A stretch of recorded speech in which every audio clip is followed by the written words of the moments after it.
మనం స్టేషన్ ఇప్పుడు నార్మల్గా అయితే ఇంకా ఆల్ ఎస్ఐస్ అండ్ సిఐస్ కి ట్రైన్ చేస్తాం జరిగింది. ఇప్పుడు వాళ్ళ ద్వారా మనం అందరూ స్టాఫ్ లెవెల్ వరకు ట్రైనింగ్ అయ్యేది చూస్తాం. ఇంకా కొంచెం అవగాహన ప్రజల్లో కూడా వస్తానికి మహిళా పోలీసుల ద్వారా ఊరుల్లో కూడా అవగాహన కోసం పాంప్లెట్స్ అవన్నీ కూడా వేపించి వాళ్ళతో మీటింగ్స్ పెట్టిస్తాం. ఎందుకంటే చాలా సార్లు ప్రజలకి కూడా తెలియకపోవచ్చు కదా, చట్టాలు మారినాయి, కొత్త చట్టాలు వచ్చినాయి అని. ఇంక ఈ కొత్త చట్టాల్లో కొన్ని సెక్షన్సే మారినాయి, నంబర్స్ మారినాయి, కానీ చాలా మటుకు లాస్ సేమ్ ఉన్నాయి. సో మారిన ఈ సెక్షన్స్ ఏవైతే ఉన్నాయో దాని గురించి అవగాహన కల్పిస్తాం. మనం స్టేషన్ ఇప్పుడు నార్మల్గా అయితే ఇంకా ఆల్ ఎస్ఐస్ అండ్ సిఐస్ కి ట్రైన్ చేస్తాం జరిగింది. ఇప్పుడు వాళ్ళ ద్వారా మనం అందరూ స్టాఫ్ లెవెల్ వరకు ట్రైనింగ్ అయ్యేది చూస్తాం. ఇంకా కొంచెం అవగాహన ప్రజల్లో కూడా వస్తానికి మహిళా పోలీసుల ద్వారా ఊరుల్లో కూడా అవగాహన కోసం పాంప్లెట్స్ అవన్నీ కూడా వేపించి వాళ్ళతో మీటింగ్స్ పెట్టిస్తాం. ఎందుకంటే చాలా సార్లు ప్రజలకి కూడా తెలియకపోవచ్చు కదా, చట్టాలు మారినాయి, కొత్త చట్టాలు వచ్చినాయి అని. ఇంక ఈ కొత్త చట్టాల్లో కొన్ని సెక్షన్సే మారినాయి, నంబర్స్ మారినాయి, కానీ చాలా మటుకు లాస్ సేమ్ ఉన్నాయి. సో మారిన ఈ సెక్షన్స్ ఏవైతే ఉన్నాయో దాని గురించి అవగాహన కల్పిస్తాం. ఈ రోజుల్లో అందరు ఆఫీసర్స్ తో మాట్లాడి వచ్చిన పిటిషనర్స్ తో తెలుసుకొని వాటి గురించి చర్యలు తీసుకుంటామండి.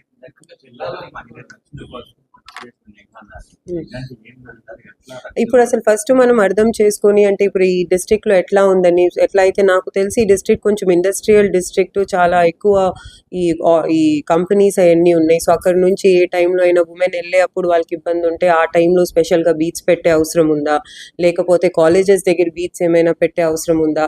సో అట్లా ఒకసారి అసలు ఈ యాంగిల్లో కొంచెం మన స్టాఫ్తో కూడా తెలుసుకొని ఇక్కడ ఎలాంటి క్రైమ్స్ అగేన్స్ట్ ఉమెన్ అసలు రిపోర్ట్ అవుతున్నాయి, ఏ స్టేట్ ఆఫ్ ఉమెన్ మీద రిపోర్ట్ అవుతున్నాయి, పిల్లల మీద క్రైమ్స్ రిపోర్ట్ అవుతా అంటే ఏ ఏరియాస్లో రిపోర్ట్ అవుతున్నాయి అని చూసి, ఎట్లయితే నేను ముందు పనిచేసిన జిల్లాలో విజయనగరంలో వి సా దట్ పిల్లల మీద కొన్ని ఏరియాస్లో ఎక్కువ పాక్సో కేసెస్ రిపోర్ట్ అవుతున్నాయి. పిల్లలు తెలిసి తెలియక వేరే వాళ్ళతో వెళ్ళిపోయి తర్వాత పాక్సో కేసెస్ వస్తాం జరుగుతున్నాయి.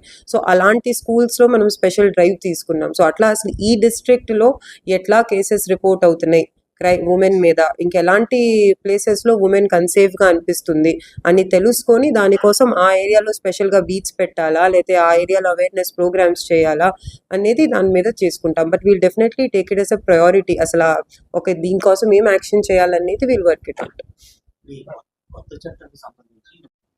సో డిస్ట్రిక్ట్లో వచ్చే రోజుల్లో మనం చట్టాల్ని గౌరవిస్తూ చట్టం ప్రకారమే మొత్తం పోలీస్ డిపార్ట్మెంట్ పనిచేయడానికి చర్యలు తీసుకుంటాము. ఈ డిస్ట్రిక్ట్లో నాకు ఇప్పుడు కొంచెం ముందే ఈ రేంజ్లో పనిచేశాను కాబట్టి ఐడియా ఉన్న దాన్ని బట్టి గాంజాయి మీద స్పెషల్గా ఫోకస్ చేస్తాము.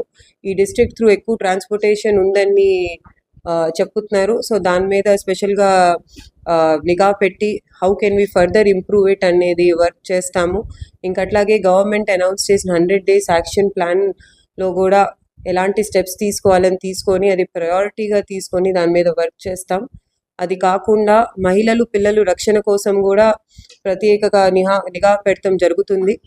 ఇది కాకుండా మొత్తం జిల్లా పోలీస్ యంత్రాంగం కూడా, ఇంకా నేను కూడా ఎప్పుడు కూడా ప్రజలకి అందుబాటులో ఉంటాము. ఎప్పుడు ఎనీ డే వాళ్ళకి ఏదైనా ఇష్యూ ఉంటే ఫస్ట్ హాఫ్లో వాళ్ళు డిపిఓకి వచ్చి నన్ను కలిసి చెప్పొచ్చు. అదర్వైజ్ మండే గ్రీవెన్స్లో కూడా పర్సనల్గా వీ విల్ టేక్ గ్రీవెన్సెస్. అట్లాగే ఎవ్రీ పోలీస్ స్టేషన్లో కూడా పిటిషనర్స్ గ్రీవెన్సెస్ని ఇమీడియట్గా రిడ్రెసల్ చేయాలి, వచ్చిన వాళ్ళతో సరిగ్గా బిహేవ్ చేసి వాళ్ళ ప్రాబ్లమ్ సాల్వ్ చేయాలి అనే దానికోసమే చర్యలు తీసుకుంటాము. దీనికోసం డిస్ట్రిక్ట్లో అందరు కోఆపరేషన్ కోసం రిక్వెస్ట్ చేస్తున్నాము. ప్రెస్ అలాగే మిగతా స్టేక్ హోల్డర్స్, ఏమైనా నాన్ గవర్నమెంట్ ఆర్గనైజేషన్స్ ఎవరు కూడా అందరు కోఆపరేషన్తో డిస్ట్రిక్ట్లో law and order and security ensure చేయడానికి చర్యలు తీసుకుంటాం. ఎనీబడి